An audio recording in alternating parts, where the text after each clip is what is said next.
Bueno, la idea de el programa estaba con una apertura a cargo de la encargada de despacho, después la exposición de cada ponente, que después le voy a dar el orden, y después un poco el debate abierto, y las conclusiones y cierre que podemos dar.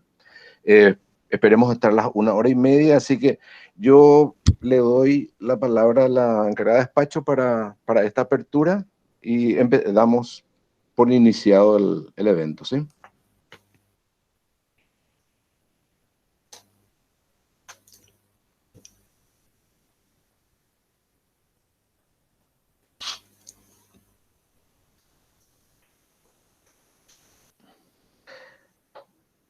Ada, tu micrófono. Hola. Sí, ahí Ya. estoy. En eso estoy. ¿Está? ¿Me escuchan? ¿Sí? Sí, te Bueno, escuchamos, te escuchamos. muy buenas tardes para todos. Sí, bueno, buenas tardes para todos y todas. Gracias por estar hoy acá. Con este encuentro estamos recordando el Día del Docente, del Maestro, de la Maestra. Y por eso quisiera agradecer primeramente, felicitar y agradecer primeramente a docentes de la FACS por toda esa fuerza, creatividad, empeño que están poniendo en este difícil escenario que estamos pasando. Muchas gracias también a los panelistas por hacer la invitación en este día tan especial. Muchas felicidades a los panelistas docentes y ahí con permiso de todos y todas, yo quiero felicitar en forma particular a un profesor nuestro de mucho tiempo, de trabajo social, fue maestro durante mucho tiempo, al profesor Melquiades, en nombre de él a muchos otros docentes que ya no están y que continúan, y a los que continúan hoy día batallando en esta difícil situación que es la educación pública. Sigue siendo él un referente, hoy más que nunca creo, un referente demasiado importante para muchos y muchas. Así que, con las disculpas de todos y todas, felicidades, profe. Como Faxo estamos realmente preocupados ante la situación en que se encuentra el país, la educación pública y la Faxo en medio de todo eso. Es un contexto difícil, en el que debemos dar continuidad a uno de los objetivos de la FACSO, cual es la de formar profesionales en las áreas de las ciencias sociales, su principal objetivo. Y quisiera realmente que esta misión de formar profesionales en las áreas de las ciencias sociales se convierta hoy en un desafío colectivo, más que nunca hoy en un desafío colectivo, para construir alternativas y poder continuar garantizando ese derecho a la educación de cada estudiante de la FACSO y ojalá de cada estudiante de la Universidad Nacional de Asunción. Es por eso que estamos tomando algunas medidas que sabemos no son suficientes, pero son las primeras que estamos tomando y que quiero compartir con ustedes brevemente para poder entrar en el contexto de lo que hace a la educación pública en la Facultad de Ciencias Sociales. En primer lugar, realizamos un censo para conocer la situación del estudiantado, llegando al 85% del total de matriculados. Se suspenden desde el día de mañana hasta el 30 de junio las clases virtuales, todas las clases virtuales. En ese periodo, entre mayo y junio, nos vamos a concentrar en las capacitaciones, en los diálogos, en las readecuaciones y toda la preparación cuando retomemos el calendario académico. También estamos haciendo varias convocatorias para los miembros de la comunidad educativa para que puedan expresarse, mostrar un poco la realidad social al descubierto, cómo viven al día a día en este contexto en diversos formatos. Actualmente también estamos abocados en el ajuste del plan académico, del plan 2020. la readecuación de este calendario académico del año, la elaboración de los reglamentos que solicita el CONES, todas estas acciones escuchando la visión, la propuesta, la crítica de los diversos estamentos, tanto docente y estudiantil. Además, estamos realizando gestiones, algunas de manera conjunta con el rectorado, con el fin de dotar a los estudiantes de las condiciones necesarias para la virtualidad, en caso de que esta modalidad continúe a partir de julio, y todo lo indica que va a ser así. Sin embargo, reconocemos que el desafío es grande, es muy grande para la universidad pública y para la FACSO, y que la problemática es también compleja, en especial para el estudiantado, porque además de todos esos problemas en cuanto a la conectividad, se suman otros problemas que son de tipo socioeconómico y personal. Entonces, esta problemática, que es compleja, exige también un plan global, teniendo en cuenta estas particularidades. Estamos haciendo también de manera, para apoyar todos estos esfuerzos institucionales, estamos creando un fondo solidario con los directivos, con el cuadro técnico y con los docentes. Por todo esto, nuestro interés y nuestro compromiso puesto en este tipo de actividad como el que estamos realizando ahora es muy grande, de manera que estamos dispuestas a escuchar críticas, luces, pistas, posibilidades de cómo encarar esta etapa de la vida universitaria. Por eso es la preocupación de la FACSO, porque hay preocupación, pero también hay ocupación. Se trata de una mirada global que tenemos del problema y cómo está viviendo esta etapa, cómo se está viviendo esta etapa. Y en esta mirada global que tenemos del problema, colocamos en el centro la preocupación, como preocupación al estudiante. Entonces, se trata, por un lado, de continuar, de que la FACSO no quede a la vera del camino, teniendo en cuenta la realidad de todos y todas en este contexto. Que se pueda contribuir con un proceso colectivo que no implique inclusión de nadie, de absolutamente nadie, que todos puedan estar incluidos en este proceso. Ese es el desafío. ¿Podemos lograrlo? Yo creo que sí. Con la ayuda, con el aporte, con el trabajo conjunto, podemos llevar adelante este proceso. Y finalmente, para terminar, quisiera agradecer a cada uno de los participantes que se sumaron a este encuentro compartiendo con todos nosotros y que podamos debatir. Yo sé que va a ser imperdible todo lo que vamos a escuchar, así que comencemos. Muchas felicidades para todos y todas. Gracias.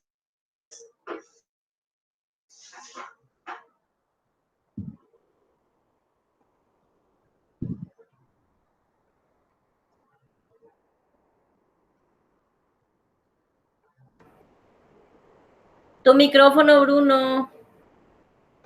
Gracias. Bueno, la idea es que José Galeano Monti, Melquiades Alonso y Pedro Caballero utilicen 10 minutos cada uno, y después estarían Hugo Gómez y Liz Mora para plantear la visión desde el estudiante, que tienen, como son 7 minutos cada uno, les pedí, ¿verdad?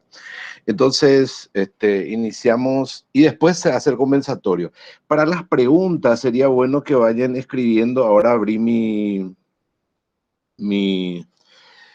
chat, y en el chat se puede ir escribiendo y nos vamos leyendo, o pedir la palabra a través del chat para poder hablar en el futuro, en el conversatorio. Pero ahora, José Galeano Monti, que es sociólogo de la Universidad Católica de Asunción, máster en Servicios Públicos y Políticas Sociales en la Universidad de Salamanca. Ahora está estudiando el doctorado en Ciencias Sociales en la misma universidad. Es investigador PRONI Las líneas de investigación son poblaciones que se encuentran en situación de exclusión social y de pobreza, focalizado en territorios urbanos, periurbanos y rurales, y con perspectiva de derechos humanos y de protección social. Fue director de investigaciones sociales del Mecanismo Nacional de Prevención de la Tortura de Paraguay y socio fundador de la Organización de Derechos Humanos Enfoque Territorial. José Antonio, estamos como 1726 y es docente de la FACSO. Sí, es docente de la FACSO en la materia de sociología urbana, una materia que particularmente me apasiona mucho. Muchísimas gracias por la invitación. Realmente para mí es un placer estar celebrando el día de hoy con una presentación. O sea, realmente es un halago. Yo voy a tratar de mostrar ahí, no sé si se ve lo que preparé. Me dicen si se ve o no se ve.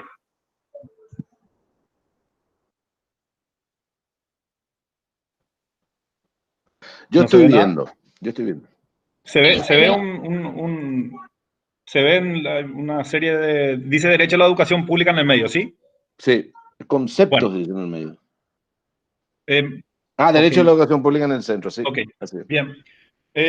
Voy a tratar de ser... o sea, no me queda otra que hablar 10 minutos, así que voy a tratar de ser bien expeditivo. Realmente le di un poco de vueltas del momento que me hicieron la invitación. Mira, el título que se puso, encajaba perfecto. Entonces voy a querer hacer un pequeño recorrido, primero en términos normativos, sin pretender aburrir lo que dice la Constitución, cómo se aborda desde un abordaje sociológico, entonces algunos conceptos que, digamos, pueden ser son muchos más de hecho, pero que quiero traer a colación. Luego quiero un poquitito hablar de una propuesta que es un poco la línea que, como bien dijo Bruno cuando me presentó, que particularmente me gusta hablar de la exclusión social. Quiero por antepenúltimo hablar de la situación en el que se encuentra el Paraguay en términos educativos y por último sí entrar en cómo el coronavirus desnuda un poco toda esta realidad que para quienes la estudian era bastante claro ya hace bastante tiempo, pero para quienes no lo estudian y no tienen ningún tipo de mirada analítica, explotó en la cara esta situación. Así que un concepto que tenemos que traer cuando hablamos de derecho tiene que ver con justamente que establece la Constitución del Paraguay en el artículo 73. Disculpen que insista porque nunca usé esta plataforma. Se ve allí, artículo 73, toda persona tiene derecho a la educación integral y permanente. Sí, se ve. Ok, gracias Bruno. Muchas gracias. Y los fines de lo que establece la Constitución como, digamos, como contrato social que nos incluye a todas las paraguayas, a todos los paraguayos que nacemos en este territorio, esta garantía que lo que busca es que se desarrolle plenamente la personalidad humana y se promueva la libertad, la paz, la justicia, la solidaridad, un sinfín de valores. Y el respeto a los derechos humanos, que es un poco a lo que nos vamos a centrar. También Bruno dijo que a mí me gusta mirar desde la perspectiva de derechos humanos y disculpen si es bien básico, pero creo que es fundamental tener bien presente esto porque, sobre todo más aún en estos tiempos, es importante señalar lo que son los derechos humanos. Buscando la definición de Naciones Unidas no son tan originales, dice los derechos humanos son derechos inherentes a todas las personas, pero me gusta más a mí hablar de lo que tiene que ver con acceso a bienes, servicios, valores, herramientas, todo lo que promueva las capacidades de las personas, ¿sí? Pero lo principal del término de derechos humanos, para mí, que sí, ahí valoro lo que dice, digamos, Naciones Unidas al respecto, es que define la relación entre la estructura de poder y las personas. Y esta relación es muy, muy sencilla y es unidireccional. La relación que existe es que el Estado tiene obligaciones y las personas tienen garantías, ¿sí? Miramos una perspectiva de derechos humanos, las personas en el Paraguay, los casi 1 millón de hogares que se encuentran en deterioro, que no tienen acceso al agua, que tienen déficit en infraestructura, etcétera, desde una mirada de no derechos humanos se dice, esa persona vive mal, esa persona no se promociona, esa persona es haragana y todo lo que nosotros podemos conocer. De una perspectiva de derecho, eso no puede ocurrir.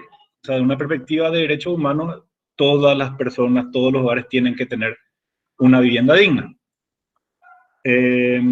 Entonces, la relación para que eso ocurra es que el Estado es quien tiene que estar diseñando cada uno de los 350 artículos que tiene la Constitución de Paraguay, tiene que ejecutar para que esa garantía de las personas se dé. Es el Estado y no es al revés, ¿sí? De una mirada de no perspectiva de derechos humanos, repito, que es la que por lo menos yo estoy acostumbrado a escuchar en los medios de prensa y creo que se reproduce en el Paraguay, de alguna manera es que una mirada totalmente individualista en la que y carente de derecho, en el que se habla de que cada uno tiene que ganarse. O sea, no, el que recibe una pensión es un haragán y el Estado hace eso para promover el prebendarismo, etcétera, etcétera. No me quiero tener más que eso. Quiero compartir brevemente una experiencia de trabajo de campo, porque mientras pensaba yo en esta exposición al hablar de esta perspectiva de que las personas tienen que ganarse, las personas que desconocen de sus derechos, yo trabajé, por más de 6 años trabajé en cárceles y me atrevo a decir que son tal vez el lugar más desposeído en términos de derechos humanos de las personas. Y fue muy recurrente desde el inicio y hasta el final. De hecho, mi tesis de doctorado lo estoy haciendo en esta línea. Fue muy recurrente lo que era la falta de perspectiva y el desconocimiento que tenían las personas privadas de libertad acerca de sus derechos. Una de las preguntas que siempre hacíamos, porque trabajaba en una organización de derechos humanos del Estado que promovía la prevención de la tortura, era si le hicieron algo al momento de la prevención. Y era muy interesante cuando entrábamos en un nivel detallado y profundo de la conversación. No les miento que el eje común era, pero está bien que te corrija un poquitito, ¿verdad? O sea, eso le habilita al comisario, al policía, al agente fiscal, al policial, etc. Y la respuesta claramente era no, pero ese desconocimiento, ese desconocimiento de las personas para mí me es muy fuerte en el sentido de la falta de cultura cívica y con perspectiva de derechos humanos que tenemos en el Paraguay. Voy a volver después a esta anécdota para cerrar. Por otra parte, quiero compartir lo que son, en términos, digamos, vamos a llamarle científicos, objetivos, la situación en la que se encuentra el Paraguay, ¿sí? En términos de educación. Estos son los resultados del estudio TERCE, que se hizo con más de 15 países de Latinoamérica y el Caribe. Se podrá señalar en el inicio que pueden ser desactualizados. Estoy al tanto de los datos de PISA, pero quiero centrarme en este, porque me parece que es contundente que Paraguay haya salido, digamos, último, el puntaje más bajo, que es lo que está señalado en rojo, o haya obtenido el segundo menor puntaje. O sea, Paraguay no salió ni del último puntaje ni del penúltimo puntaje en este estudio que se aplica a chicos de 3er grado y 6º grado, ¿sí? No quiero entrar en la metodología porque no vale la pena, pero sí señalar que, digamos, este es el estado social de la cuestión catastrófico, y me atrevo a decir que estos datos se mantienen, digamos, vigentes porque no hubo ningún cambio de estructura ni curricular profundo como para decir que esto cambió. Bien, ahora quiero entrar a los conceptos que yo decidí elegir un poquitito. Si tenemos que pensar la educación de la sociología, me parece que algunos conceptos claves tienen que ver con cultura, con el imaginario, con sociedad, con clase, con capital, los conceptos dicotómicos público-privado, el concepto de desigualdad. Y sobre todo la interseccionalidad y la exclusión social me parece que son muy claves y que pueden dar muchas luces. Mirando de una manera interseccional, entonces podemos dividir la educación pública y privada y poniendo los conceptos de desigualdad o igualdad, los conceptos de clase, los conceptos de si las personas están excluidas o incluidas, y los conceptos de capital en términos marxistas o gordianos, en el sentido de capital económico, capital cultural, capital social, capital político, los distintos capitales, creo que tenemos como para divertirnos para rato, para ver realmente las diferencias que podemos encontrar en lo que es la oferta de la educación pública, la oferta de la educación privada, el resultado y las capacidades que obtienen las personas al salir de una educación pública a una educación privada. Y eso nos inmiscuye claramente también en el ámbito tanto escolar como universitario. No voy a entrar a detallar en cada uno de los cuadritos que tiene el modelo de exclusión social, que es un poco el que yo continúo para todos los estudios que realizo, pero sí decir que mirando interseccionalmente una realidad, llamémosle educación, llamémosle vivienda, llamémosle salud, que es un poco lo que hoy más se aborda, esto es muy importante mirarlo de una manera compleja, ¿sí? Y la sociología claramente en eso tiene muchísimo que aportar.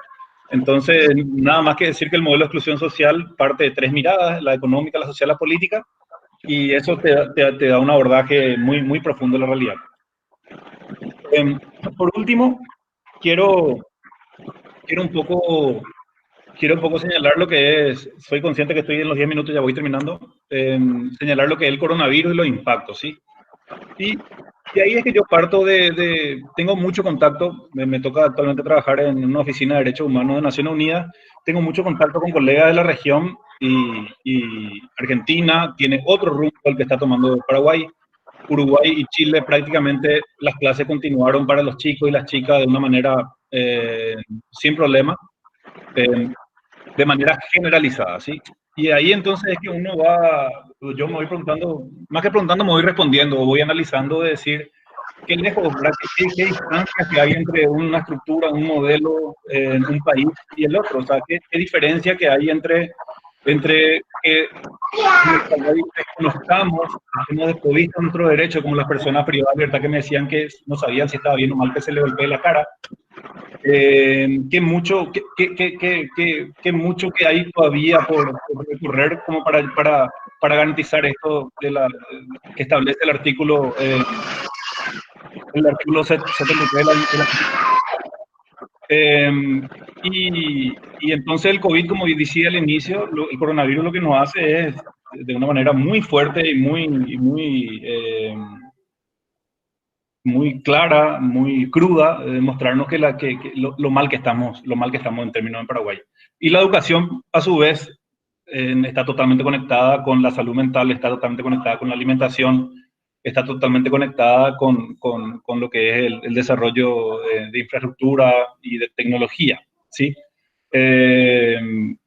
Son muy poquitos minutos, pero sí terminar diciendo que la única propuesta como para llegar a los modelos Argentina, Uruguay y Chile, que están, digamos, en otros niveles, claramente tienen también sus matices y hay cosas que mirar, ¿verdad? Pero en términos generales, para llegar a eso, el secreto no es tanto, es el aumento del gasto social.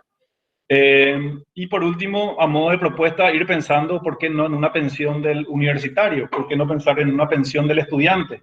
¿Por qué no pensar por primera vez en la pensión de lo que es el desempleo? ¿Sí? O sea, mientras que el gasto social no se aumente en el Paraguay, claramente no vamos a poder pensar en ninguna de este tipo de pensiones, pero en la medida que se vayan estructurando, reestructurando la política fiscal y con eso la capacidad del Estado, claramente nosotros tenemos que ir pensando en una serie de medidas para garantizar el acceso a los derechos de las personas y para posicionar en una misma manera de condiciones de igualdad a todas las personas por el simple hecho de ser paraguayos y paraguayas. Muchas gracias.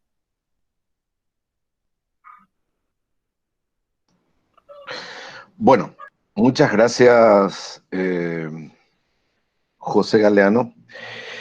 Me puede decir coche, se me dice coche, así que no hay... Sí. Soy más... Si José en la calle no me doy la vuelta, si me decís coche. Lo que pasa es que quiero decir José Antonio, pues ya me prohibiste, ¿verdad? Bueno, Melquiades Alonso, bueno, Melquiades Alonso, ¿quién no le conoce acá en la Faxo, verdad? Pero leo, porque es obligatorio, ¿verdad? Licenciado en Psicopedagogía por la Universidad Católica Nuestra Señora de Asunción, máster en Ciencias Sociales por la Facultad Latinoamericana de Ciencias Sociales en Chile, y es profesor de la Universidad Católica y de la Universidad Nacional. Entonces, Melquiades, ¿podés abrir tu micrófono? Perfecto, buenas tardes. Voy a tratar también de mostrar algo en la pantalla. Y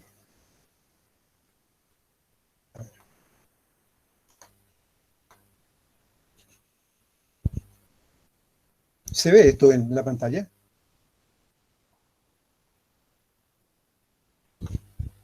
No, profe. No se ve. Compartir pantalla, tenés que mostrar. Mostrar mi pantalla, dice profe. Mostrar mi pantalla, dice, exacto. Mostrar mi pantalla y después tenés que hacer clic sobre la pantalla que querés mostrar y ahí te va a habilitar para... Sí. Bueno, pero eso es lo que estoy tratando de hacer, de mostrar la pantalla. Y no me está dando. Te sale un cuadro de diálogo en el medio, profe. No, es decir, a la derecha tengo mostrar mi pantalla. Hago clic ahí. Sí. Sí. Y me dice, me dice toda la pantalla o una ventana. Eso es. Toda la pantalla ponele ahí. Pantalla completa pone, profe. Está bien. Puse una ventana. Ahora está. Y ahí te sale la pantalla, en el medio te sale un cuadro de diálogo. Exacto, pero lo que y yo ahí quiero tenés mostrar... que indicar qué vos tenés que querés mirar, qué querés mostrar. Entonces haces clic sobre la pantalla que querés mostrar y ahí te va a habilitar compartir. O si no, no te habilita el botoncito de compartir. Perfecto. No, es que de hecho apreté, pero tu pantalla no se puede compartir. Debes dar permiso si quieres compartir la pantalla, dice. Bueno, lo siento. No, me hubiera gustado compartir, ¿verdad? Pero bueno, ustedes me están escuchando. Yo lo que voy a hacer es simplemente ir hablando.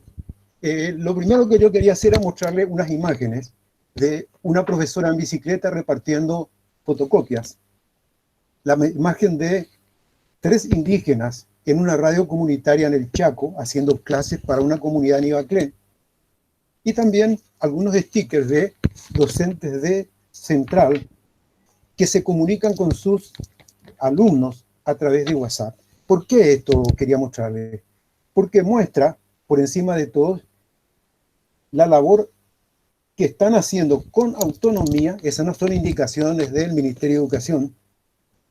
Por el quererle a sus alumnos, están haciendo algo que puede ser muy importante como iniciativa de los propios docentes. Entonces, desde ese punto de vista, me parece que es una cosa importante lo que ellos están haciendo. Y lo que yo quería decir ya directamente con esto es, pedagogía no es didáctica. Confundimos. Es decir, hay veces que usamos como sinónimo. Sin embargo, la didáctica no es parte de la pedagogía. La preocupación por el proceso de enseñanza-aprendizaje es una parte, pero la pedagogía tiene una dimensión política también. Pensemos en lo que Freire nos plantea cuando habla de pedagogía. Ramón y D'Alessio Cardoso fue un pedagogo, ¿por qué? Porque no solamente se preocupó de introducir cómo se enseñaba en la escuela nueva, sino de la política educativa que se tenía que hacer en ese momento. Y eso es muy importante. Entonces, es preguntarse más que simplemente cómo se aprende o no se aprende, qué resultados tienen las pruebas en matemática, comunicación, ciencia. Es educación para qué. Educación para quiénes. Educación en beneficio de quiénes. El cómo hacer el currículum, lo no escolar, lo escolar y lo no escolar, la formación de los docentes, todo eso depende del para qué. Y es importante que tengamos así. Esto del coronavirus, lo que nos está mostrando es que hay gente que dice el futuro se nos adelantó. Estábamos pensando en Paraguay y su proyecto educativo para el 2030, pero sucede que eso ya no funciona. Los expertos que se contrataron de la Universidad de Columbia o de la Universidad Católica de Chile no tienen nada que decirnos hoy, porque aquello que era la experiencia que ellos podían transmitir, de formar para el mercado, de formar para la sociedad que se suponía que nosotros teníamos que seguir, ya no funciona. Es decir, tanto ellos como nosotros, en este momento tenemos que buscar algo diferente. Lo que hace la pandemia es poner en evidencia, como dijo recién José, una serie de cosas que estaban en la sociedad. No es que ahora hay brecha digital, no. La brecha social, la brecha digital existían. Ahora vemos mucho más claro. Y vemos en distintas dimensiones. Una, la política, porque mientras tanto se está tratando de hacer la reforma del Estado y cierto tipo de medidas, o se quiere y no se quiere, el ampliar, por ejemplo, el espectro impositivo. Por otro lado, hay una dimensión social, hay una dimensión económica. La principal que nosotros vemos es la dimensión sanitaria, pero hay una que es social, y dentro de la social hasta está el tema de trabajo, el tema de hambre, y está el tema también educativo. Yo me voy a centrar en lo educativo y más que nada el sistema educativo general. Miren, esta pandemia produce de repente cosas que no se esperarían. Hoy nos enteramos de que en la Facultad de Filosofía de la Universidad Nacional, el Consejo decidió acceso directo de todos aquellos que se presentaron postulando al ingreso. Con discusiones jamás habríamos conseguido que esto se diera, porque siempre había motivos para utilizar los 300 puntos y seleccionar. No, ahora sucede que si hay 40 lugares en letras, 40 van a entrar. Y eso es muy importante en este momento, porque muestra que podemos demostrar a las autoridades de la universidad que otras cosas son posibles. Y de repente esta situación nos mostró esta posibilidad. Nos damos hoy cuenta, y hablando del sistema educativo en general, de muchas cosas en educación. Mucha gente se preocupa por no perder el año. Se preocupan por sus niños, las maestras se preocupan, muchas maestras se preocupan por sus alumnos. La gente se da cuenta de la importancia de la escuela. No sabemos qué hacer con el tiempo libre. Nosotros estamos ocupados en participar de paneles, pero hay mucha gente que en realidad no sabe qué hacer con el tiempo libre y es una cosa que tenemos que aprender. Aprendimos muchas cosas con respecto a higiene, a cuidarnos, a cuidar a los demás. Pero también hoy tenemos que pensar que la escuela no es un sitio físico, sino que es un cierto tipo de relación que se establece no solamente con la maestra, entre compañeros, y que en realidad no es simplemente el aula la clave, sino que en realidad es la escuela como institución. ¿Por qué? Porque en realidad hoy hay mucho esfuerzo individual de maestros por relacionarse con sus alumnos, por mandar tareas a sus alumnos, pero ellos no actúan como escuela, no comparten con otros docentes de su escuela lo que están haciendo y tampoco planifican, porque para una maestra del tercero puede ser importante decirle a la de segundo, las cosas que ella va a profundizar en el tercero y las cosas que son fundamentales para ella, por decirlo. No te preocupes tanto de ciencias, porque volvemos a tocar. Preocúpate de lectura, escritura, porque yo sin eso no puedo funcionar. Entonces, trabajar como equipo. Hay mucho individualismo todavía y tenemos que dar un paso. En la comunidad hay cooperación, hay solidaridad, hay ollas populares. En las escuelas a veces se hace la olla popular, pero eso no entró dentro. Además, hay otra cosa que es importante con respecto al docente. El docente se puede movilizar en la calle, pero se olvida de que en realidad un campo demasiado importante está dentro de la escuela. Cuando digo dentro de la escuela, no estoy diciendo solamente dentro del espacio físico de la escuela. Ya volveremos a eso. Hay una conciencia de las mamás sobre cómo es importante la escuela y el papel de las maestras, especialmente los padres que acompañan a sus hijos en sus tareas. Hay una conciencia de las maestras que son mamás acerca de cómo son las maestras y cómo es ella misma. Porque de repente mandan tareas y había sido que nos explican cómo hacer la tarea. O nos explican la lección para que luego la tarea sea nada más que una parte del proceso que va con explicar, dar contenido, luego la tarea. También estamos dándonos cuenta de que la educación no es solo lo académico. Se está aprendiendo muchísimas cosas que luego la escuela tendrá que recuperar en ese momento en que volvamos a juntarnos. con respecto a lo que se vive afuera. No puede ser que una maestra le diga a sus niños, bueno, escriban acerca de Cristóbal Colón.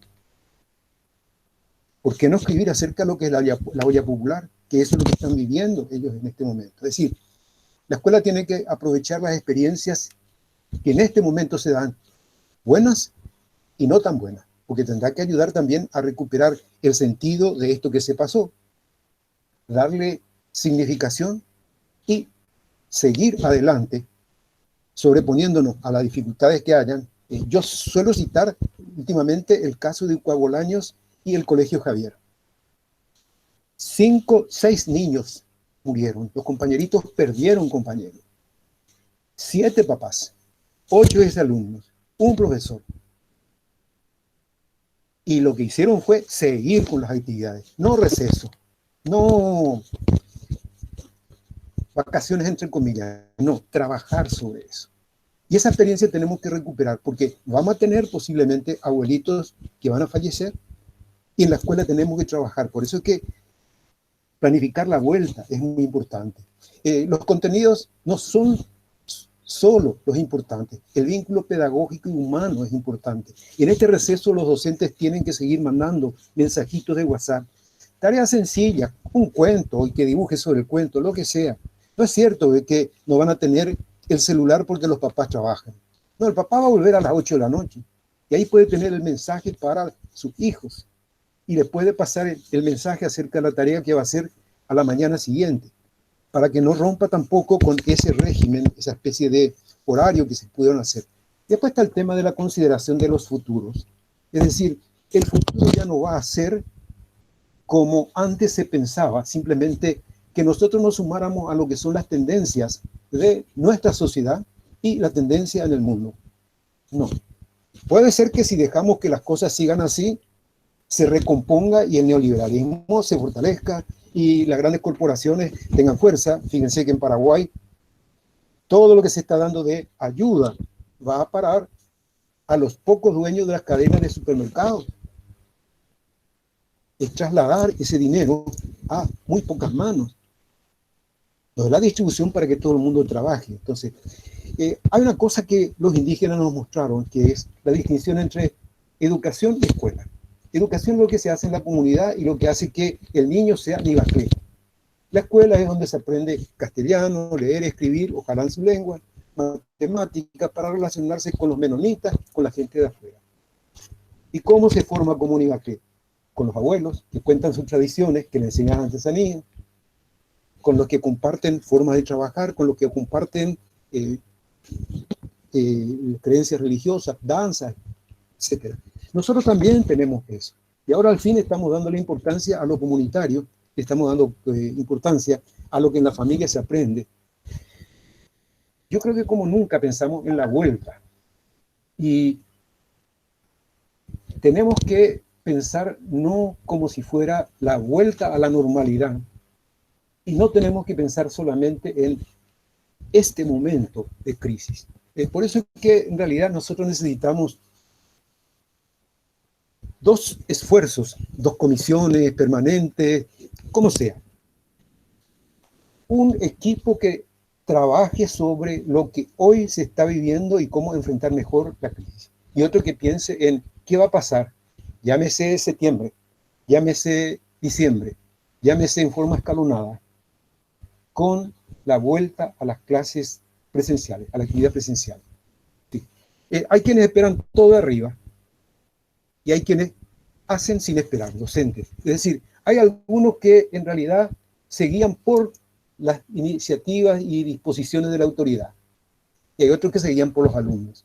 Estos que empezaron con fotocopias, con radio comunitaria, eso lo hicieron porque se fijan en los alumnos y sus necesidades. Hay otra gente que está simplemente haciendo lo básico, que es bajar, entrar a la plataforma del MEC, bajar y dar algún tipo de evidencia. Se está cumpliendo con disposiciones de la autoridad.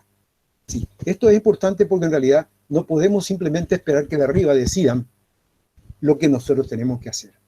No es salud. Fíjense, en salud la clave no es lo que dice el ministro, sino la voluntad que nosotros ponemos en hacer confiando en lo que está planteando el equipo que está con el ministro.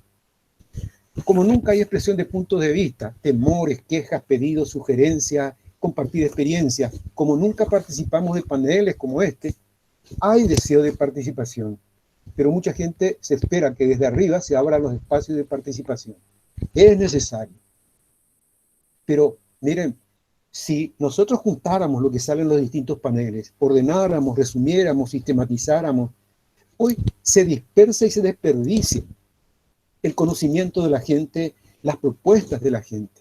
Claro, nosotros necesitamos formarnos criterios, ¿no? Y estos criterios se forman participando. Y hay que hablar acerca de qué es educación, para qué es educación, y tenemos que discutir acerca de esto. Bueno, otra vez a las dos tareas. Hay una tarea que es importante, se puede hacer desde arriba, pero también se puede hacer desde abajo.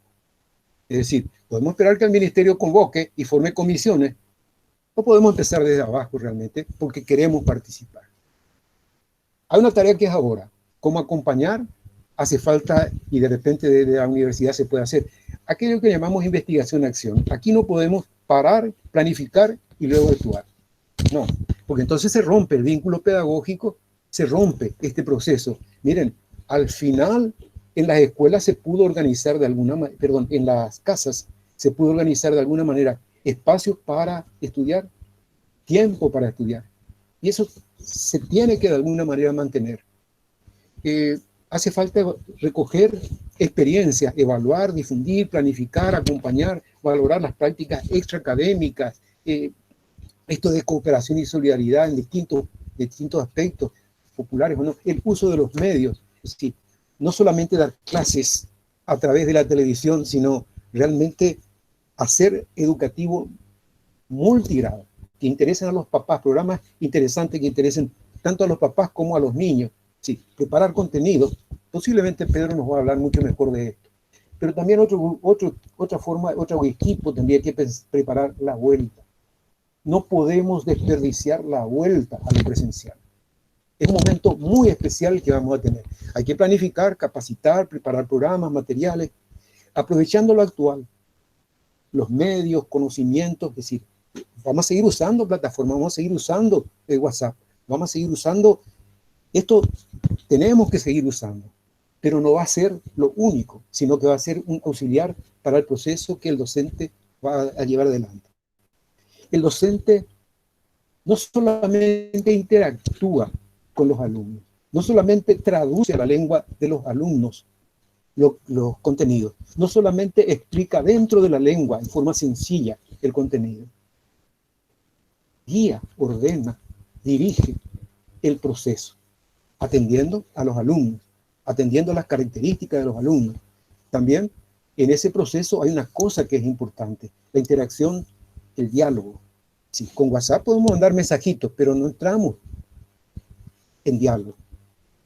Podemos hacer instrucción, podemos enviar contenidos para ser asimilados por el otro, pero la construcción realmente se hace en la cabeza de cada uno, no de la misma manera, según los conocimientos previos, pero es en la interacción. Por eso que el diálogo es importante y además considerar que los resultados van a ser distintos.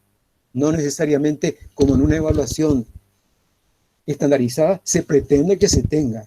No, cada uno aprovecha y construye y crece. Entonces, eso va a ser muy importante que tengamos en cuenta y hay que planificar lo que va a ser esto. Tenemos que fortalecer la autonomía de la escuela y del equipo docente. Equipo docente que tiene que aprender a cooperar como se coopera hoy en la comunidad. Esto va a ser muy importante. Bueno, quería hablar de componentes de la educación de calidad, nada más que para recordar, si no hay equidad, esto en el 2007 planteó la UNESCO, si no hay equidad, si el sistema educativo no promueve la equidad, porque hoy con la situación que tenemos se va a ampliar la desigualdad. Y cuando nosotros volvamos tenemos que trabajar acerca de cómo compensar la desigualdad que en lo educativo se va a acrecentar. Los contenidos tienen que ser relevantes, tienen que tomar en cuenta la condición de los estudiantes de su medio. Eso no se hace con clases estándar, porque el alumno promedio no existe. El alumno promedio es de clase media. Entonces, la reforma se basó en la consideración de que todos los alumnos eran de clase media, que hablaban castellano. Hubo un momento en el cual se tuvo educación en guaraní, pero al final se dejó de lado, salvo Fe y Alegría, que sigue todavía. Pero la gente se preocupa fundamentalmente de eficacia. ¿Cómo vamos a evaluar si se aprendió o no se aprendió? A lo mejor no es lo importante en matemática, comunicación, ciencia, sino otro tipo de cosas que se puede aprender en este momento y que inclusive se puede profundizar posteriormente. Termino con esto. El sistema educativo es como un barco. Y lo primero que tiene que hacer el barco es flotar. Esa es la preocupación en este momento de las autoridades educativas. Cómo hacer que este barco flote, cómo no perder el año. Pero no es suficiente. Ese barco tiene que moverse. Y moverse significa tener innovaciones aún en este momento. Pero lo más importante es algo que las autoridades no pueden hacer solas, y es el barco flota, se mueve, pero ¿hacia dónde? Ese horizonte hacia el cual tiene que ir, tenemos que entre todos tratar de decidir. Pero hay una cosa más con respecto a ese barco, y nos estamos dando cuenta en este momento. En ese barco no hay pasajeros. Todos somos tripulantes. Tripulante es aquel que trabaja con, no sé, levantando las velas, sacando el agua que entra, lo que sea, pero ese barco es de todos. Tenemos que participar para decidir hacia dónde queremos ir, y ese hacia dónde queremos ir tiene que tener en consideración que la educación, Mandela lo dijo muy bien, es el arma más poderosa para cambiar. El arma es un instrumento. El arma no mata. Con el arma uno mata y defiende lo que sea. La educación tampoco es un fin en sí mismo. Es un medio para algo. Y ese algo nosotros tenemos muy bien claro en un momento como este, que no queremos que el futuro sea como hoy, construir una sociedad mejor. Una sociedad mejor para toda la humanidad. Una sociedad que sea justa. Una sociedad que permita que la gente pueda crecer humanamente, inclusive que pueda dar lo mejor de sí. Pues no puede trabajar, pero podría dar capacitándose y teniendo las posibilidades de aportar. Y en el fondo lo que queremos es ser felices. Y a eso tenemos que apuntar con la educación. Que este coronavirus, que nos remueve todas las cosas, nos haga pensar en ese futuro que tenemos que construir y en esa educación necesaria para construir. No es simplemente lo de Freire. Si Freire lo dice muy bien, la educación lo que hace es formar a la gente que van a cambiar el mundo. Hoy, con esta crisis, tenemos que decir, con la educación vamos a formar para que ellos y nosotros emprendamos esta tarea que nos va a ser corta. Pero no es solamente que nuestros alumnos lo van a hacer. Nosotros hoy tenemos que también hacerlo. Y ellos van a aprender más que de lo que decimos, de la práctica que nosotros tengamos, de el poder hacer juntos esa búsqueda. El docente lucha por un mundo mejor fuera de la escuela, pero tendría que luchar por un mundo mejor dentro de la escuela. Gracias. Bueno, muchas gracias, Melquiades. Estuve consultando si le dejaba un poquito más y me dijeron que sí, por eso le dejé. Pero muy interesante. Gracias. Le escuchamos a Pedro Caballero Galopo. Él ha estudiado Ciencias de la Comunicación en la Universidad Católica, Currículum y Tecnología en UCLA, Estados Unidos. Tiene una maestría en Educación Abierta y a Distancia en la Universidad Nacional de Educación a Distancia en Madrid, UNED. Actualmente es profesor de la UNA y de la UCA, y es director del Centro de Educación a Distancia y Nuevas Tecnologías, CEDIN UCA. Pedro, te escuchamos. Bueno, muchas gracias por darme la oportunidad de participar en este panel.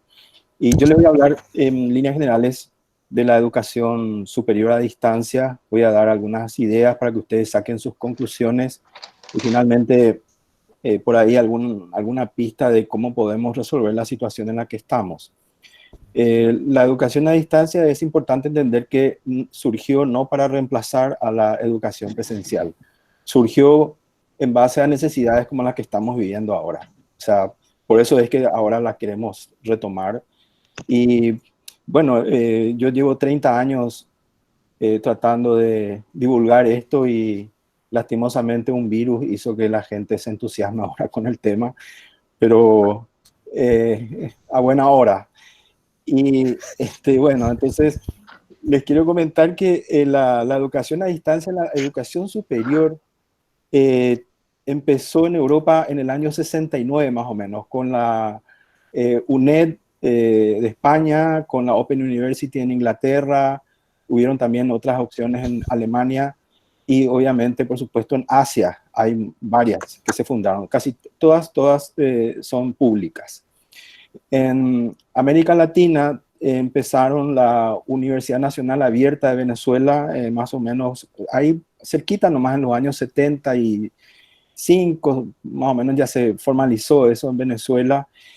También en Costa Rica, en el 77, la UNED de Costa Rica, y la Universidad Técnica Particular de Loja, que es una mezcla porque era jesuita, en Ecuador, o sea, 1976. O sea que estamos más o menos unos 40, 30 años atrasados en relación a esas experiencias en Latinoamérica. Aquí en Paraguay recién en el 2016 se aprobó un reglamento del CONES para la educación superior y les voy a comentar la contradicción en la que estamos en relación a ese reglamento. Ahora, es muy importante entender que la educación a distancia establece una separación entre alumno y maestro, o digamos que hay una relación tiempo y espacio que cambia, pero hay un concepto fundamental que se llama diálogo didáctico mediado. Ese es el esfuerzo máximo que se trata de desarrollar, un diálogo didáctico mediado de manera a disminuir la distancia transaccional entre las personas. Ese es el gran desafío de la educación a distancia. Para hacer eso es sumamente importante entender que se tiene que diseñar previamente, probar y hacer el diseño en función a los estudiantes, a los docentes y al contexto social que requiere el servicio. Si no, de seguro el fracaso está asegurado. Por otro lado, surge un elemento fundamental que es el autoaprendizaje. Y el autoaprendizaje, afortunadamente, para el nivel superior puede ser un poco más fácil que para los más chiquitos, aunque es relativo, porque los niños aprenden jugando, ustedes saben, así que motivaciones para aprender tienen. Hay que saber nomás darle las opciones. Pero yo les voy a hablar específicamente de la educación a distancia de adultos, porque creo que de ahí pueden sacar sus conclusiones. Ahí el alumno es el protagonista principal. Por más bueno que sea el diseño, va a fracasar si el alumno no está motivado. También es muy importante que todas las tecnologías que estén disponibles se utilicen. Acá no hay que casarse con la opción digital. Las analógicas pueden ser muy útiles. De hecho, los modelos más utilizados últimamente es lo que se llama el modelo combinado o híbrido, que combina lo presencial con otros, o sea, los analógicos con digitales. Y la presencialidad de por sí es parte de la educación a distancia. Por eso el concepto de semipresencial a mí personalmente me incomoda, porque es decir, es como decir semi a distancia, o es o no es. Si es a distancia, hay que seguir unos parámetros de calidad que son los mismos que la educación presencial, pero con un formato de entrega distinto. O sea, eso hay que tener muy en cuenta. Ahora, les comento que en Paraguay han habido experiencias muy buenas de educación a distancia, pero realmente a nivel de educación superior yo conozco pocas buenas, o estamos en proceso de construirlas, y con este reglamento del CONES tal vez se pueda sistematizar mejor. El asunto es que les cuento una experiencia que tuve personal para que entiendan cómo trabajar. Hace 11 años empecé a trabajar con la Universidad Nacional de Pilar. Allí estaban interesados ellos en hacer una carrera de Derecho a distancia. En ese momento ni siquiera caminos tenían para Pilar. O sea que fue un poco difícil empezar, pero yo me animé a hacer el desafío. Ellos crearon una cátedra de educación a distancia, entonces, bueno, con eso me pudieron contratar. Yo fui, nos tomó más o menos unos 11 años poder desarrollar una carrera de 6 años totalmente a distancia y otra de 5 años, una es de Derecho y la otra de Ciencias Políticas. El proceso fue iniciar con la capacitación de todas las personas en educación a distancia, hacer un análisis del contexto y ver realmente qué tecnología hacía falta. Y ahí en ese momento, hace 11 años atrás, aunque la Internet ya estaba en boga y estaba muy utilizada mucho, sobre todo en las empresas, en el resultado de la investigación salió que los alumnos no tenían mucho acceso a Internet, la conectividad era inestable, inclusive la electricidad era inestable. Entonces decidimos usar un modelo sumamente útil que es el material impreso diseñado para estudiar a distancia con tutorías quincenales o mensuales, y así empezamos. Hoy en día el programa está aprobado por el CONES, las 2 carreras están aprobadas por el CONES, y desde hace 3 años estamos trasladando todo el modelo a un sistema e-learning, o sea, un sistema ya virtual, pero con la salvedad que usamos software libre, usamos una suite que yo estuve probamos mucho allá, y una vez que tuvimos buenos resultados, empezamos a trabajarla nuevamente, capacitar de nuevo, o sea, es reconvertir otra vez al profesor a distancia que trabajaba con material impreso, audiovisuales y encuentros presenciales a un modelo totalmente electrónico. Hay que hacer otro paso. Y ahí es muy importante que la institución, como hizo, determine dentro de su presupuesto la instalación de un departamento de educación a distancia, porque eso tiene que tener por un lado, tiene que tener una continuidad institucional. Entonces, se está siguiendo ahora el proceso, y ante esta situación que han tenido, bueno, ellos no han sentido ningún impacto. El COVID-19 no les ha impactado para nada, e inclusive toda la tecnología y toda la experiencia que pudieron ganar en estos años la están trasladando para ayudar un poquito a las otras carreras que son presenciales. Se están compartiendo todas las tecnologías y el impacto ha sido realmente mucho menor de lo que yo estoy viendo en otras universidades. Eso se da entonces porque se hizo una planificación previa, se capacitó, y un elemento fundamental que parece que la gente no se da cuenta es que no sirve de nada la plataforma electrónica ni estas videoconferencias si no hay contenidos. Es decir, los contenidos son los elementos fundamentales, y ahí es donde fallamos mucho en Paraguay, porque no se publican las cátedras. Los profesores no están acostumbrados a publicar. Y para la educación a distancia se tienen que publicar los contenidos. De alguna manera, los contenidos tienen que estar disponibles para que las personas interactúen con los tutores y se produzca la relación esta del diálogo didáctico mediado. Si no hay buenos contenidos especialmente diseñados, eso no se va a dar. Entonces, si miramos la realidad actual nuestra, no tenemos prácticamente nada de eso en la mayoría de las universidades. No hay profesores capacitados, no hubo un plan previo, no hay contenidos disponibles, y ahí en todas partes salen con la carta bajo el brazo como diciendo, bueno, pero tenemos la plataforma. Yo les digo, queridos compañeros, colegas, la plataforma no sirve de nada. Es un objeto que va a tener sentido en la medida en que del uso que nosotros les demos.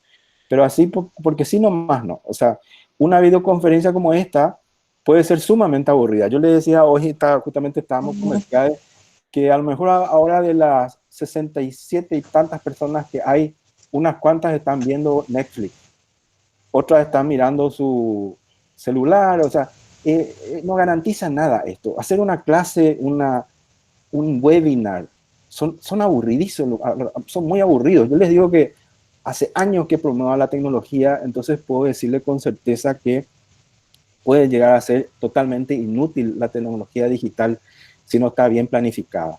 Es mejor recurrir a las tecnologías que ya conocemos siempre, tanto el alumno como el docente. No hay que estresarse con esto.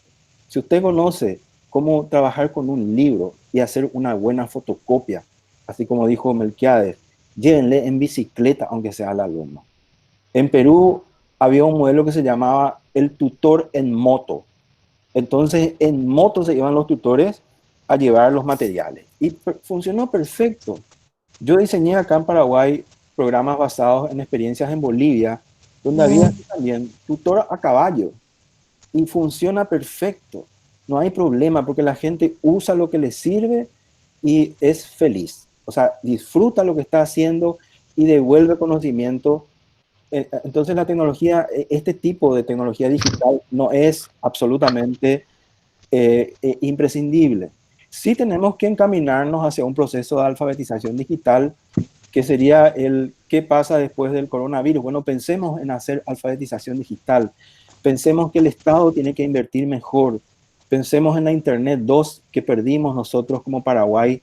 No formamos parte de la Internet 2, que es la Internet solamente de conocimiento, no comercial. Una historia que les puedo contar después, pero quedamos fuera. Hay mucho que se puede hacer en tecnología. Usemos software libre, demos oportunidad a nuestros ingenieros, que hay muy buenos. Busquemos la soberanía, digamos, de la tecnología y no estemos sometidos a lo que las grandes corporaciones están haciendo en este momento, porque ahora están acaparando todo. Saben absolutamente qué estamos haciendo, qué compramos, qué no compramos y cómo vendernos más. Entonces, el tema del software libre es una prioridad. Y finalmente, quería dar una pista. Hay un concepto en educación a distancia sumamente útil que se llama distancia transaccional, desarrollado por un autor, Roger Moore se llamaba. Bueno, él decía que hay que tratar de disminuir al máximo la distancia transaccional. Eso hay también en lo presencial. Usted puede estar con sus 40 alumnos. ¿Y qué distancia tiene con sus 40 alumnos? ¿Cuántos preguntan?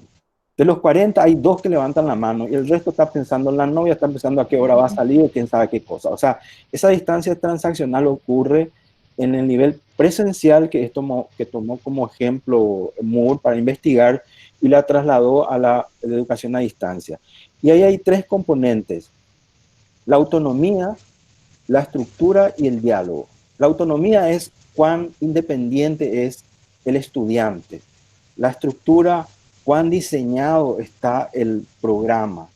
Y el diálogo, los caminos que hay dialógicos, digamos, para que el proceso se mantenga en línea, digamos, entre comillas. Bueno, lo que yo sugeriría ahora en este estado de crisis es que la autonomía sea mucha. Somos todos adultos acá, que los alumnos no paren de estudiar. Estoy de acuerdo totalmente con Melquiades, no hay que parar. Es necesario que los alumnos sigan leyendo en sus casas, que sigan haciendo lo que puedan, mantengan un hilo de conexión con sus carreras. Entonces la autonomía puede ser mucha y el adulto lo puede hacer, aprender de YouTube, no sé. Y luego la estructura, que sea leve, porque no tenemos estructura ahora, no hay formas estructuradas, tenemos que empezar a hacerlas. Yo recomendaría a la facultad que empecemos a pensar cómo estructurar un proceso de educación a distancia en serio, porque a lo mejor esto se va a demorar mucho. Y el diálogo que sea lo más libre y creativo posible. La gente va a encontrar formas de conectarse. Va a ser por WhatsApp, va a ser por teléfono, va a ser enviando una esquelita, le va a mandar un mensaje con el amigo. Algo va a encontrar. La gente tiene la capacidad para resolver sus problemas. No hay que esperar de arriba nomás. Yo diría que nos movamos nosotros, porque si vamos a esperar que los de arriba resuelvan, estamos hundidos ya hasta el cuello y un poquito de tiempo más y estamos todos a fondo. Así que, bueno, quería compartirle un poco de experiencia y dar estas ideas, por ahí sirven, así que les agradezco mucho el tiempo. Gracias.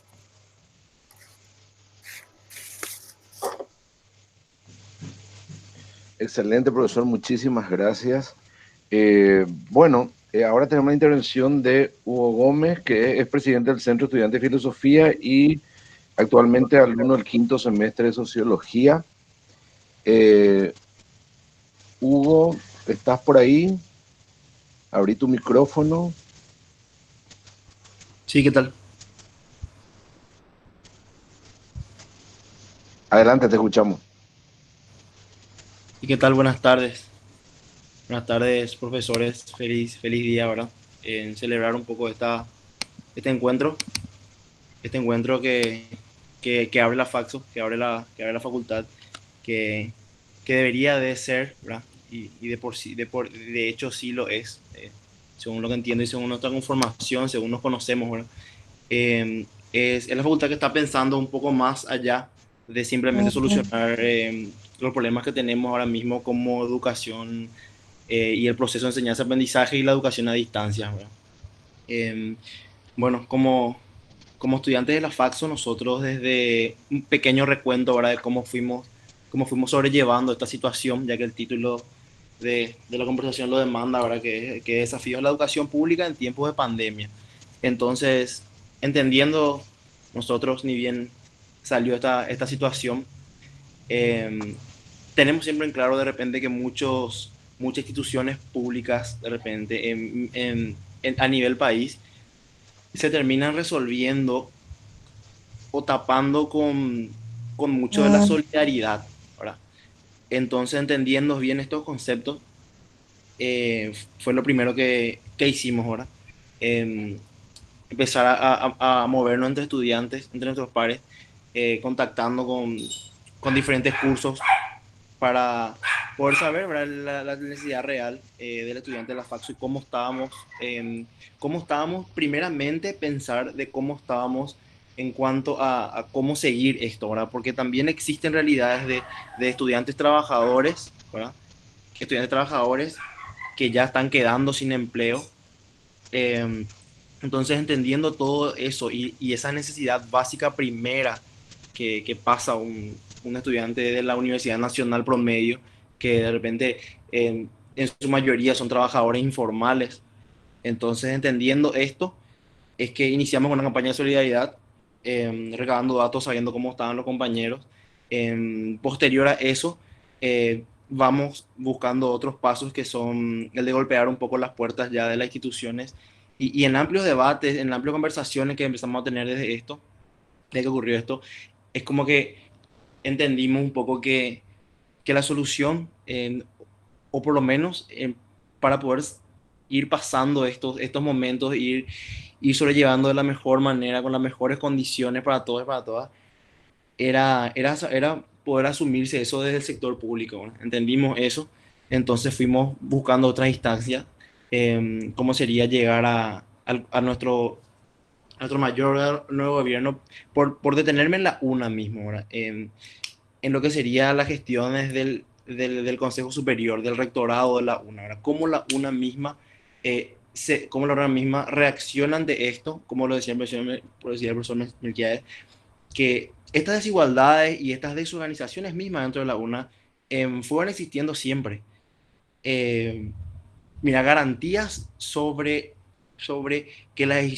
garantías sobre las decisiones tomadas dentro de nuestro Consejo Superior Universitario para con los estudiantes más desfavorecidos, y mismo también los docentes desfavorecidos en muchos sentidos. Porque hace tiempo conocíamos casos, ahora que salió esto de la virtualidad, que existían inclusive docentes que no tenían acceso a una buena computadora. Entonces, entendiendo todo eso y sabiendo que de repente nuestro mayor órgano de gobierno difícilmente en su historia tome decisiones en pos a estas personas más desfavorecidas y en pos a acortar un poco esta pequeña brecha desigual que existe y que existió siempre, que ahora se denota, como lo decía el profesor. Empezamos a ver eso, ¿verdad?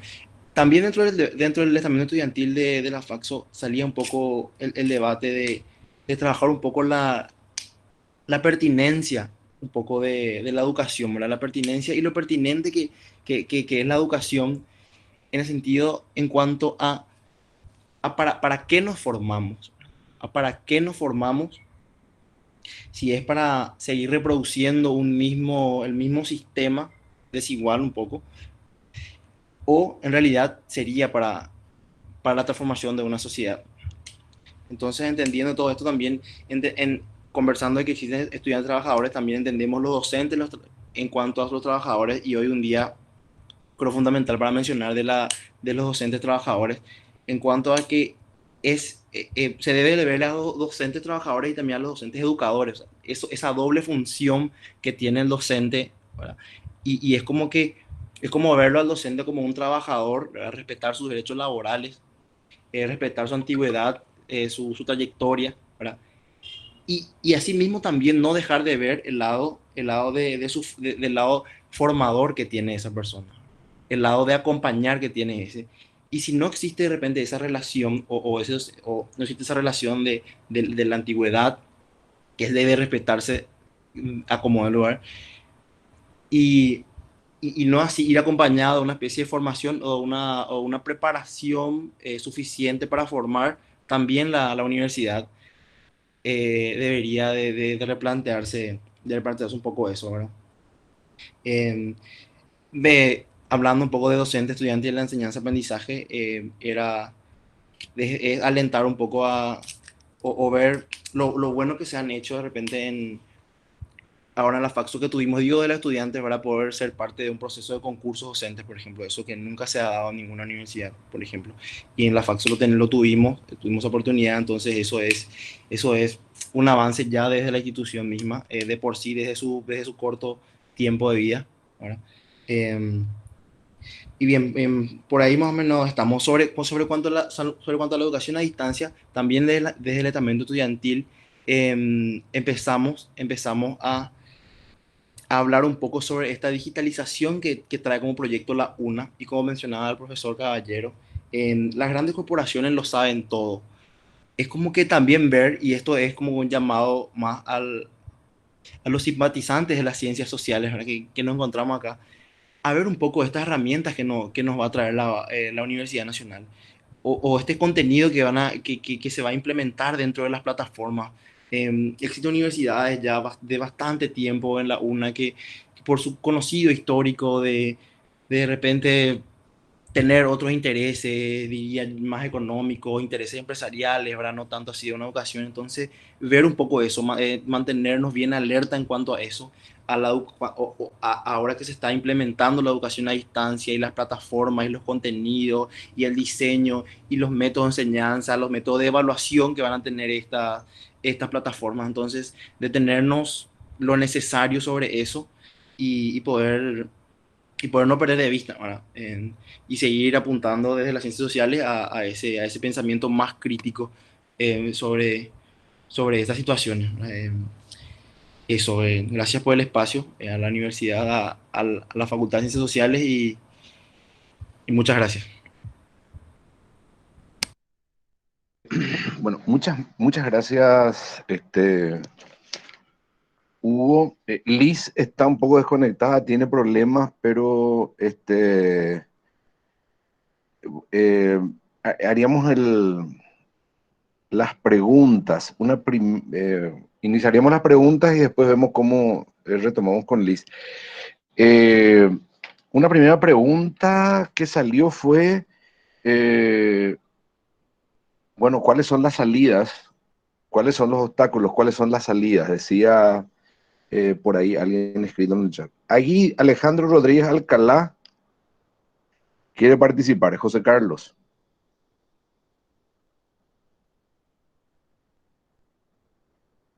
Le escuchamos a José Carlos mientras... ¿Qué tengo que hacer?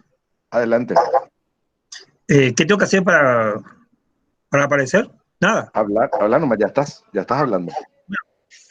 Para empezar, le felicito realmente a los tres exponentes porque fueron muy buenas exposiciones, a la organización también, porque es muy pertinente esta pregunta y esta reflexión. Y como que me queda una cosa que hace rato tiene lugar en la cabeza, que es la siguiente.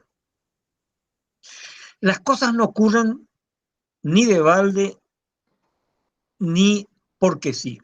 O sea, si nosotros tenemos una mala educación en general, estamos hablando de la educación primaria ahora, primaria, secundaria, es porque algo se está haciendo mal. A lo mejor con la mejor buena intención del mundo, no importa, algo se está haciendo mal. O sea, si las cosas salen mal es porque se hacen mal. estoy totalmente de acuerdo con lo que te planteo acá, que es un problema de dinero, y seguro que es un problema de dinero. Pero se aumentó el dinero y no necesariamente se aumentó automáticamente la calidad. Ese es un punto fundamental. O sea, ¿cuáles son los obstáculos, las barreras que impiden que la educación mejore? Y naturalmente, la contrapartida, cuando se trata de ser, de plantear problemáticas sin solucionáticas, ¿cuáles son las cosas que están ocurriendo que son positivas? O sea, ¿qué cosas se están haciendo bien? Porque las generalizaciones son siempre falsas. A mí me llamó la atención, por ejemplo, que en Villarrica había mejor educación que en el resto del país, no necesariamente con más plata. Y eso es algo positivo. ¿Qué hacen bien los guaí? ¿Qué hacen bien? Entonces, porque está bien, el diagnóstico global es suficiente, poderoso. Si estamos mal, estamos mal. ¿Pero por qué? ¿Qué cosas están haciéndose mal? Porque ese es el tema que me gustaría que los expositores pudieran decirnos. Sí, tenemos poca plata, de acuerdo.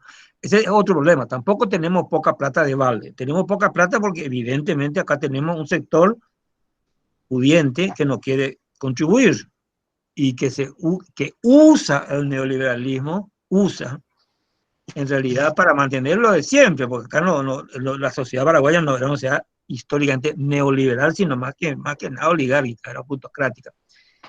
Ahora, ¿qué pasa mal? ¿Qué se hace mal? ¿Y qué se hace bien también como contraste? Esa me parece una pregunta interesante para que hoy, así como el coronavirus nos desnuda, es un espejo que nos hace ver cómo éramos, no como quisiéramos ser.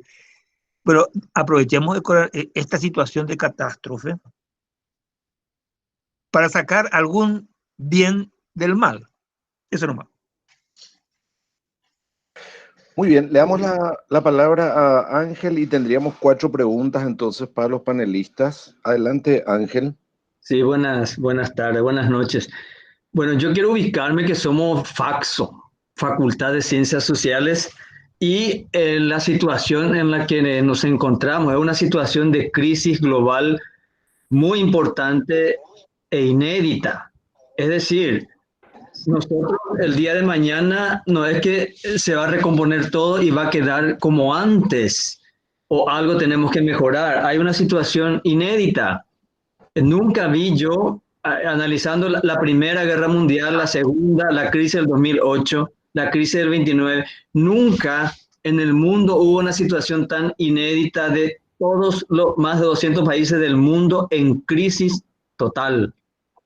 Porque durante las guerras, mientras los europeos se mataban, Latinoamérica vendía materias primas, se enriquecía, etc. En el 2008 también. Europa estaba en crisis, China y Latinoamérica crecía, Paraguay crecía el 15%.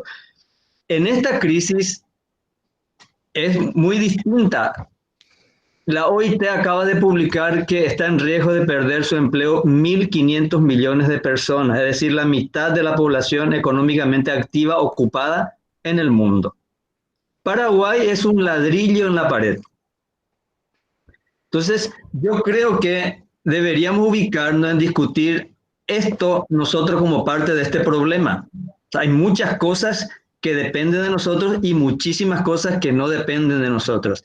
Entonces, la educación, por un lado, y la didáctica, yo creo que tienen un papel hasta secundario en este tema. Por ejemplo, como FACSO, yo le preguntaría a los panelistas, ¿qué es, y retomo lo que dijo Melquiades, qué es lo que tenemos que estudiar nosotros ahora? ¿Dónde tenemos que enfocarnos? No solamente enseñar a los estudiantes, nosotros no sabemos nada de lo que está pasando. ¿Cómo estudiamos juntos esto? ¿Cómo involucramos a la facultad y los problemas que tenemos en Paraguay en este contexto? Porque este contexto no vamos a volver a la normalidad, va a empeorar o hay que dar un salto gigantesco hacia adelante. Y empeorar porque todos afilan uñas, es decir, hay que achicar el Estado, hay que empeorar la educación, significa eso, hay que achicar el Estado, hay que empeorar los servicios de salud, hay que achicar el Estado, todos los servicios sociales hay que empeorar. En esa situación nos encontramos. Entonces la discusión sobre qué plataforma usar, qué método utilizar, es absolutamente secundario. Para mí, ¿qué tenemos? Yo hago la pregunta a los panelistas. ¿Qué tenemos que estudiar? ¿Entre quiénes tenemos que estudiar? ¿Cuáles son las peleas que se están planteando hoy en Paraguay sobre estos aspectos sociales? Gracias.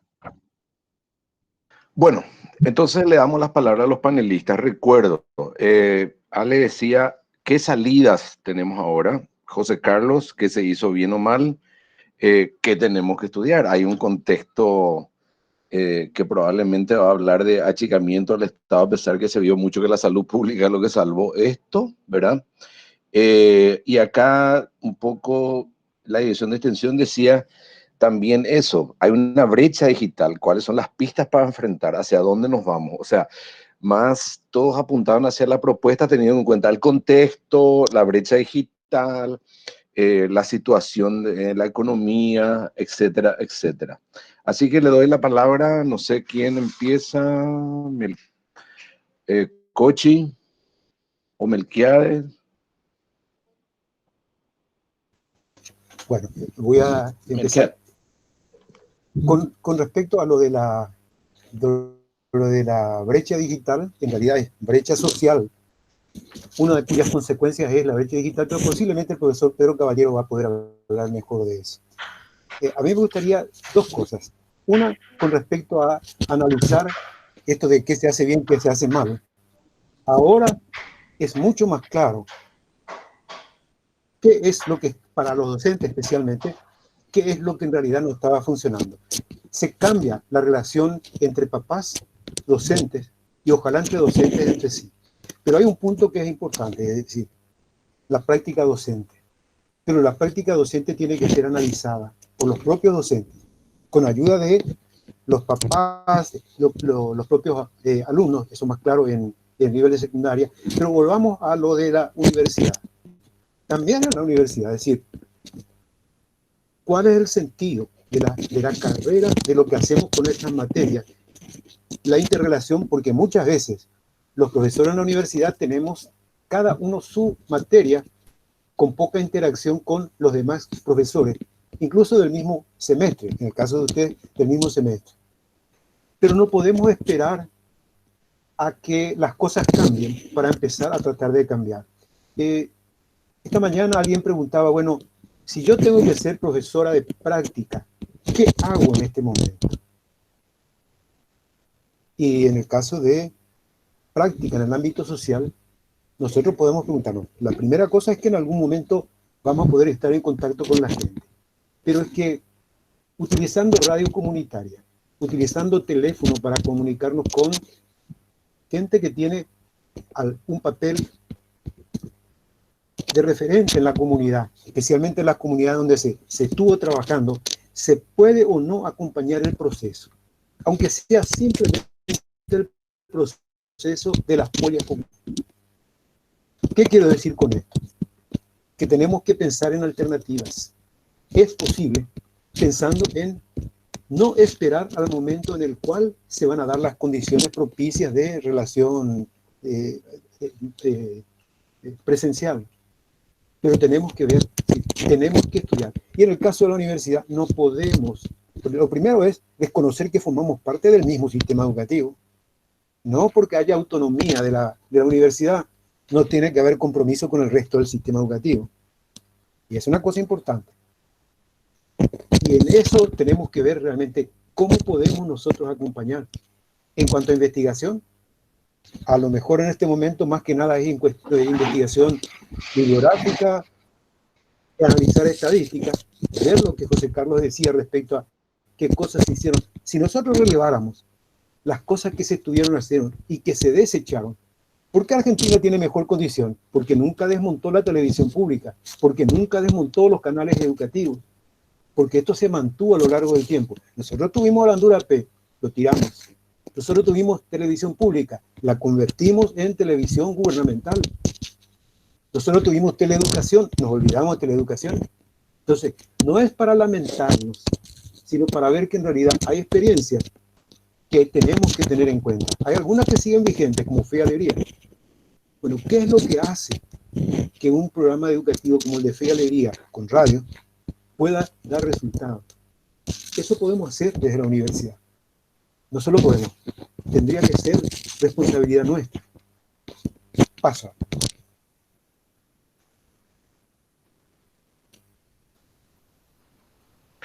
Gracias, Milka. Pedro.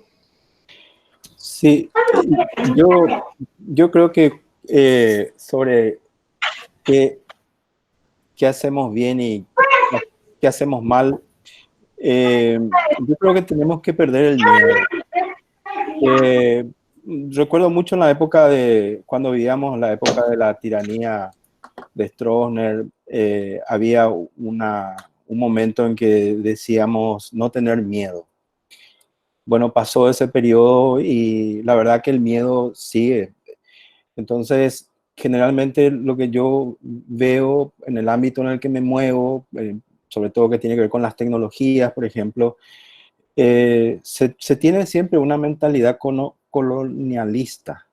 Somos colonia. Entonces, es como que siempre estamos esperando de que venga de afuera algo que nos salve, ¿verdad? De la vacuna, ¿de dónde va a venir la vacuna? De afuera, porque acá no vamos a poder hacer la vacuna. Entonces, de entrada ya hay así una mentalidad de que no podemos, tenemos miedo. Les digo en cosas muy concretas, hay gente con la que yo estuve trabajando hace años en el tema del software libre y a la hora de estos problemas enseguida se lanzaron con las plataformas o sistemas de las corporaciones porque consideraban que eran más seguras. Y sí, tal vez no, pero si probábamos a lo mejor íbamos a fracasar, pero íbamos a salir adelante. O sea, yo creo que un problema que tenemos siempre es el miedo y no nos dejamos llevar mucho por la intuición. En este caso yo creo que hay que liberar mucho a los docentes y darles algunas guías y que ellos, yo llamaría una intuición guiada, que no se sientan sometidos a lo que se les dice que tienen que hacer. Ellos como personas con mucha experiencia generalmente, así el alumno también es maestro, el alumno se autoenseña siempre o no se da cuenta que lo hace. Muchas veces uno cree que sabe o sabe lo que sabe o no sabe lo que sabe, pero está en ese proceso permanente. Entonces, tanto los alumnos como los docentes tienen que dejarse o hay que ayudarles a guiarse más por la intuición para resolver estos problemas, porque ahora la situación es, si al menos es así como estamos viendo, es una situación de vida o muerte, porque es una pandemia, la muerte está ahí nomás, mucha gente está sin trabajo, la situación es crítica, es casi como un momento de guerra. Entonces yo diría eso, no tener miedo, porque por suerte no es una guerra, y no hay que usar a lo mejor ese término en sí, estamos sufriendo una pandemia en donde deja entrelucir lo pobre y lo débiles que somos y lo miedoso que somos de repente para resolver nuestros problemas. Y por otro lado, en relación a qué tenemos que estudiar, allí yo creo que es cierto, como decía Melquiades, la pedagogía es como el marco global que tiene que guiarnos, pero yo agregaría también el currículum, porque el currículum es digamos, un procedimiento. Currículum es camino, es establecer un camino en donde tendríamos que ver, por ejemplo, que para hacer ese camino, ese currículum, se hacen estas preguntas. ¿Qué se estudia? ¿Quién enseña? ¿Quién aprende? ¿Cómo se enseña? ¿Y para qué se enseña? Ese para qué es una pregunta filosófica fundamental. Entonces, para que funcione un currículum que realmente nos libere, yo creo que tendríamos que hacer un currículum abierto y flexible, no rígido y cerrado como es ahora. Tendría que ser también horizontal y centrífugo, es decir, que vaya de adentro para afuera. Todos los modelos son al revés, son centrípetos, se establecen desde una mesa técnica, política y bajan hacia abajo para la gente y allí entonces se le dice a la gente, usted tiene que aprender guaraní de esta forma, y nadie aprende guaraní. Porque el guaraní es un lenguaje que se aprende por el uso. Entonces, a nivel general, la educación está así. Se nos impone un modelo en donde no tenemos participación. Entonces, yo diría, primero que nada, trabajemos un modelo más centrífugo. Yo personalmente he estado desarrollando hace un tiempo un modelo que justamente le había conversado a Melquiades, que les querría compartir después. Es un modelo de diseño curricular que yo llamo centrífugo, donde el centro es el lugar de aprendizaje, y de ahí se tiene que construir para arriba, y cuando va llegando arriba a niveles superiores donde se definen las competencias, el concepto de competencias es básicamente un concepto de acuerdos.